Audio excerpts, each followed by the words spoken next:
मिनल्लाहि नूरुन व किताबुन मुबीन सदक़ल्लाहुल अज़ीम व सदक़ा रसूलुहुन नबियुल अमीनुल करीम व नहनु अला ज़ालिका लमिनश शाहिदीन वश्शाकिरीन वल्हम्दुलिल्लाहि रब्बिल आलमीन। वही रब है जिसने तुझको हमतन करम बनाया, वही रब है जिसने तुझको हमतन करम बनाया, हमें भीख मांगने को तेरा रास्ता बताया। तुझे हम्द है खुदाया, तुझे हम्द है खुदाया। वही रब है जिसने तुझको, किसको, रसूल पाक का हमतन करम बनाया, यानी सर से लेके पांव तक पूरा रसूल पाक को करम बनाया, मेहरबान बनाया। हमें भीख मांगने को तेरा रास्ता बताया, किसका, रसूल पाक का। हमें भीख मांगने को तेरा रास्ता बताया। तुझे हम्द है खुदाया, तुझे हम्द है खुदाया। हमें जो भीख मिलती है, ये भीख कहां से मिलती है? हमें जो रोजी मिलती है, ये कहां से मिलती है? हम मांगते हैं अल्लाह से, देता भी अल्लाह है, लेकिन हमें डायरेक्ट अल्लाह से नहीं मिलता, बल्कि अल्लाह तबारक व तआला ने मुस्तफा को मालिक को मुख्तार बनाया और हमें लेना है, भीख लेनी है, तो कहां से लेनी है? भीख मिलेगी, कहां से मिलेगी? नबी के दर से मिलेगी। इसलिए कि कौन देता है देने को मुंह चाहिए, देने वाला है सच्चा हमारा नबी। कौन देता है देने को मुंह चाहिए, देने वाला है सच्चा हमारा नबी। रब देता है, हमने रब को देखा नहीं।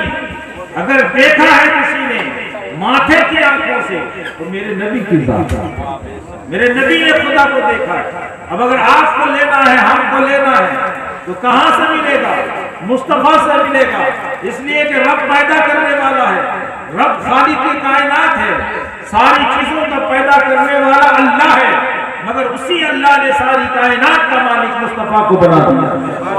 अगर आपको कुछ लेना है, फरमाते हैं मुस्तफा इन्नमा अना कासिम वल्लाहु युती। बुखारी शरीफ की हदीस है, आका फरमाते हैं मैं ही तो बांटता हूँ, खुदा देता है, यानी देने वाला खुदा है, बांटने वाले मुस्तफा। इसीलिए तो शहजादे आला हजरत सैयदना सरकार मुफ्ती आज़म हिदानी रमा फरमाते हैं खाते हैं तेरे दर का, पीते हैं तेरे दर का। या रसूल अल्लाह, खाते हैं तेरे दर का, पीते हैं तेरे दर का, पानी है तेरा पानी, दाना है तेरा दाना। दाना भी मुस्तफा का, पानी भी मुस्तफा का। जिस जमीन पे बसते हैं वो जमीन भी अल्लाह ने मुस्तफा के सदके से पैदा फरमाई। जिस आसमान के शामियाना के नीचे हम जिंदगी गुजारते हैं, वो आसमान भी मुस्तफा ने, वो अल्लाह ने मुस्तफा के सदके से बनाई। जिस चांद से हम चांदनी हासिल करते हैं, उस चांद को भी मुस्तफा के वसीले से रब ने पैदा फरमाया। जिस सूरज से हम रोशनी हासिल करते हैं, उस सूरज को भी अल्लाह ने मुस्तफा के सदके से फरमाया। वो जो न थे तो कुछ न था, वो जो न हो तो कुछ न हो, जान है वो जहान की, जान है तो जहान। पूरी कायनात एक जिस्म है। हमारे अंदर जब रूह नहीं थी तब भी आंखें बेकार थी, ये कान बेकार थे, ये हाथ बेकार थे। जब अल्लाह ने रूह दी तो आंख देखने लगे, कान सुनने लगे, हाथ पकड़ने लगे, पांव चलने लगे। और फिर आदमी बढ़ता है, दुनिया में जिंदगी गुजारता है। फिर एक वक्त आता है कि रूह निकाल ली जाती है, फिर आंखें बेकार हो जाती हैं, हाथ बेकार हो जाते हैं, ये पांव बेकार हो जाते हैं। हम देखते हैं कुत्ता लेटा हुआ है, उसके अंदर रूह नहीं है, उसका हाथ चुपचाप एक जगह रखा हुआ है, उसके पांव एक जगह रखे हुए हैं, उसकी आंखें काम नहीं कर रही हैं, उसके कान यूं ही साकिन हैं, अब जब रूह थी तो हिलता था, बोलता था, देखता था, पकड़ता था, चलता था, मगर रूह निकल गई, बेकार हो गई सारी चीजें, सारे आशा बेकार हो गए। पता ही चला जब रूह रहेगी तब इंसान की जिंदगी रहेगी, रूह नहीं रहेगी तो जिंदगी नहीं रहेगी। ये पूरी कायनात एक जिस्म है और इसकी भी रूह है। अगर रूह न होती तो ये चांद कैसे निकलता, ये सूरज कैसे तुलू होता, ये दिन कैसे आता, रात कैसे होती, सुबह शाम कैसे होती, ये पहाड़ कैसे आती, ये खजा कैसे आता, ये दरख्त कैसे उगते। इसका मतलब दिन का आना, सूरज का उठना, चांद का तुलू होना, फिर चांद का छोटा बड़ा होना, कभी नौ हिलाले नौ बनकर चमकना, कभी बदरे कामिल बनकर चमकना, फिर कभी चांद का घट जाना, ये सारे कमालात, ये जिंदगी का गुजरना, ये सारी चीजें क्या है, मतलब यह है कि कायनात चल रही है, कायनात पूरी जिस्म है, इसके अंदर कोई रूह है जिसकी बुनियाद पर ये सारे काम हो रहे हैं। ये रूह मौजूद है। हज़रात, जब कोई रास्ते पे चलता है, एक आदमी जंगलों से गुजर रहा है, कहीं पहाड़ देखता है, कहीं ऐसा देखता है कि बालू का टीला मौजूद है, कहीं पत्थर बिखरे पड़े हैं, कहीं पे दरख्त के पत्ते गिरे पड़े हैं। जब वो सोचता है, जब उधर से चलता है तो सोचता है कि ये जो बालू का टीला है, ये हवा से उड़ कर बालू एक जगह जमा हो गया है, ऊंचा टीला बन गया है। जब पत्थरों को देखता है, सोचता है इधर से पानी का बहाव हुआ है, पानी ने मिट्टी को धो लिया, अब पहाड़ ये पत्थर के टुकड़े पड़े हैं। क्या समझता है कि ये अपने आप हो गया है। वो यह समझता है कि अपने आप ये सारे काम हो चुके हैं, ये बालू का टीला भी बन चुका, ये पत्थर भी पानी के बहाव की वजह से जमीन से निकल पड़ा, कंकरियां नजर आने लगी, ये दरख्त से पत्थर गिर चुके। ये सारे ख्यालात उसके दिल में पैदा होते हैं। लेकिन वही शख्स जो जंगलों से गुजरते हुए ख्यालात उसके दिल में पैदा होते हैं कि ये सब तो अपने आप हो चुके हैं, हवा के जरिए से ये बालू का टीला बन चुका, पानी के बहाव की वजह से ये पत्थर निकल आए। मगर वही शख्स जब किसी मकान के करीब से गुजरता है, आलीशान मकान देखता है और रंग अच्छा, उसमें उसके अच्छे कलरिंग को देखता है, उसकी अच्छी खिड़कियों को देखता है, दरवाजे को देखता है। जब बालू के टीलों को देखा था कि अपने आप हो गया था, यही सोचा था। लेकिन जब अच्छी बिल्डिंग को देखता है तो ये सोचता है कि बिल्डिंग का कोई भी मालिक होगा, और ये बिल्डिंग खुद से नहीं बनी होगी, इसके लिए मिस्त्री का इंतजाम किया गया होगा, ईंट और बालू का इंतजाम किया गया होगा, इसके लिए पैसे का इंतजाम किया गया होगा। वही आदमी जो जंगलों से गुजरता था तो ये सोचता था कि ये काम अपने आप हो गया, लेकिन जब बिल्डिंग के करीब से गुजरता है तो सोचता है कि इसका बनाने वाला कोई मौजूद है। बिला तशबीह समझ लीजिए, जब एक आदमी आंखें खोलता है और आंखें खोलने के बाद सुबह शाम को देखता है, जमाने के गुजरने को देखता है, चांद सूरज के निकलने और डूबने को देखता है, तो वो तसव्वुर करता है जरूर इसका कोई बनाने वाला, ये खुद से नहीं हो रहा है, इसका करने वाला कोई जरूर है, इस चांद को पैदा करने वाला जरूर है, जो चांदनी अता करता है, इस सूरज को पैदा करने वाला कोई है, जो रोशनी अता करता है। अब वो सोचता है इसका पैदा करने वाला कौन है, इसका पैदा करने वाला कोई ऐसे ही आम इंसान नहीं है या आम आदमी नहीं है, बल्कि मखलूक नहीं है, बल्कि इसका पैदा करने वाला मेरा रब है, अल्लाह तबारक व तआला है। चांद को भी बनाने वाला, सूरज को भी बनाने वाला, जमीन आसमान को भी बनाने वाला मेरा खुदा मौजूद है। पता ये चला जब ये कायनात चल रही है जिसको खुदा ने पैदा फरमाया है, ये पूरी कायनात जिस्म है, इसकी भी कोई रूह है। अगर रूह ना हो तो ये काम नहीं हो सकेंगे, तो उसकी रूह कौन है? मुफस्सिरीन फरमाते हैं ये सारी कायनात जिस्म है और इसकी रूह मेरे नबी सल्लल्लाहु अलैहि वसल्लम, मेरे नबी रूह है। इसीलिए शायर कहता है वो जो न थे तो कुछ न था, वो जो न है वो कुछ न हो, जान है वो जहान की, जान है तो जहान। अर्ज कर रहा था वही रब है जिसने तुझको हम करम बनाया, हमें भीख मांगने को तेरा रास्ता बताया। रब देता है मगर हमें कहां से मिलता है? मुस्तफा के दरवाजे से मिलता है, मुस्तफा की बारगाह से मिलता है। अगर ऐ लोगों लेना चाहते हो तो कहीं और न जाओ, मुस्तफा के दरवाजे पे हाथ फैला दो, मुस्तफा दे देते। इसलिए कि एक हाथ मुस्तफा का रब की बारगाह से लगा हुआ है, एक हाथ मुस्तफा का बंदों के पास है, वो मुस्तफा लेते हैं अल्लाह की बारगाह से और लेकर हम बंदों को दे दिया करते हैं मुस्तफा।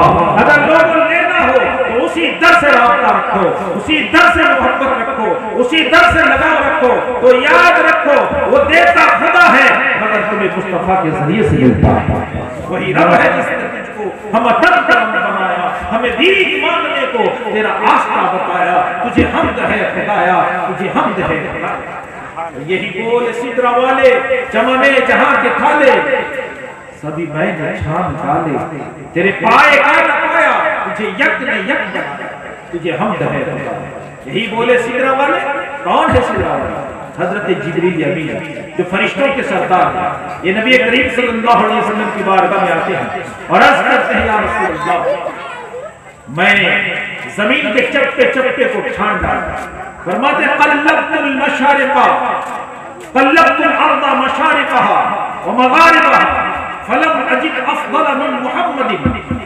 कहते हैं या रसूल अल्लाह, मैं जमीन के पूरब व पश्चिम को छान लिया, लेकिन या रसूल अल्लाह आपसे बेहतर किसी को नहीं पाया। आप तन्हा हैं कि अल्लाह ने आपको बेमिसाल पैदा फरमाया, लाजवाब पैदा फरमाया, ला शरीक पैदा फरमाया, आपका कोई शरीक नहीं। यही बोले सिदरा वाले चमने जहां के खाले, सभी मैंने छान डाले, या रसूल अल्लाह तेरे पाए का न पाया, तुझे यक ने यक बनाया, तुझे हमद है खुदाया, तुझे हमद है। अगर आप नबी करीम सल्लल्लाहु अलैहि वसल्लम से सच्ची मोहब्बत रखते हैं और यकीनी तौर पर रखते हैं, क्यों? इसलिए कि नबी के मिलाद का दिन आता है, यानी नबी की पैदाइश का दिन 12 रबीउल अव्वल शरीफ। और एक बात और मसला जान लीजिए, हम कहते हैं, बाज़ लोग कहते हैं बराफ़ात, 12 वफ़ात का दिन। हम न वफ़ात मतलब मौत, नबी पाक सल्लल्लाहु अलैहि वसल्लम की पैदाइश भी 12 रबीउल अव्वल को है और नबी की वफ़ात भी 12 रबीउल अव्वल को है। लेकिन ये अकीदा रखें कि हम नबी की वफ़ात का दिन मौत का दिन नहीं मनाते, बल्कि हम नबी की पैदाइश का दिन मनाते हैं, नबी का जन्मदिन मनाते हैं।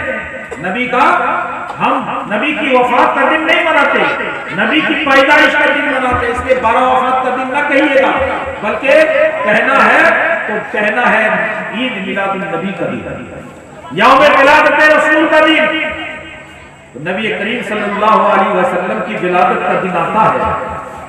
अब मोहल्लों से गुजरिए, जितने ईमानदार मोहल्लों से गुजरिएगा तो पता चलेगा कि ईद से बढ़कर ईद का दिन ये रबीउल अव्वल। लेकिन एक मोहल्ले से गुजर जाइए, पता चलेगा कि पूरा मोहल्ला कब्रिस्तान बना हुआ है। अगर 12वीं तारीख के दिन किसी मोहल्ले से गुजरे और वो मोहल्ला कब्रिस्तान बना हुआ हो, तो समझ लेना उसके ईमान का जनाजा निकल चुका है, ईमान बाकी नहीं है। हमारा अकीदा है, जो ईमानदार है वही नबी की पैदाइश का दिन मनाता है, जो बेईमान है उसका ताल्लुक नबी के मिलाद से है ही नहीं।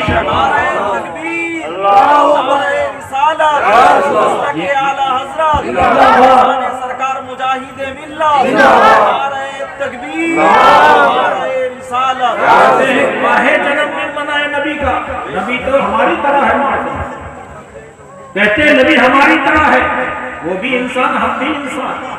नादान वो इंसान का फर्क बशर जरूर है, इंसान जरूर है, मगर हमारी तरह नहीं है। वो नूरी बशर है, नूरी इंसान है, वो नूर है सरापा।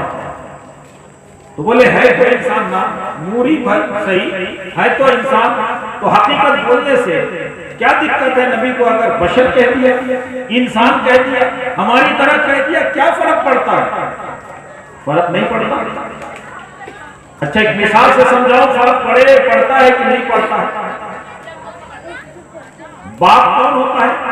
माँ का शौहर होता है। माँ कौन होती है? बाप की बीवी होती है। मामू कौन होता है? बाप का साला होता है। यह हकीकत है। बाप माँ का शौहर है, यह हकीकत है। माँ बाप की बीवी है, यह हकीकत है। मामू बाप का साला होता है, यह हकीकत है।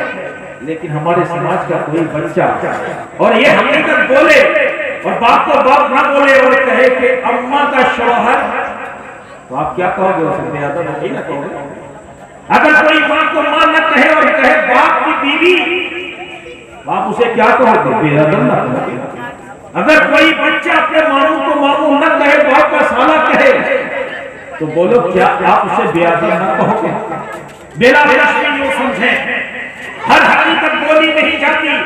जिस हकीकत में गुस्ताखी का पहलू मौजूद हो तो उसे छोड़ दिया जाता है। अगर बाप को कोई माँ का शौहर कह दे, माँ को बाप की बीवी कह दे, समाज उसे बेअदब कहता है। बेलादस्ती समझो, जो मेरे नबी को बशर कहकर बुलाए, अपनी तरफ इंसान कहे, वो अगर कोई बच्चा अपने बाप की गुस्ताखी करता है वो बेअदब है। अगर कोई इंसान अपने नबी को इस तरह पुकारता है वो बेईमान है।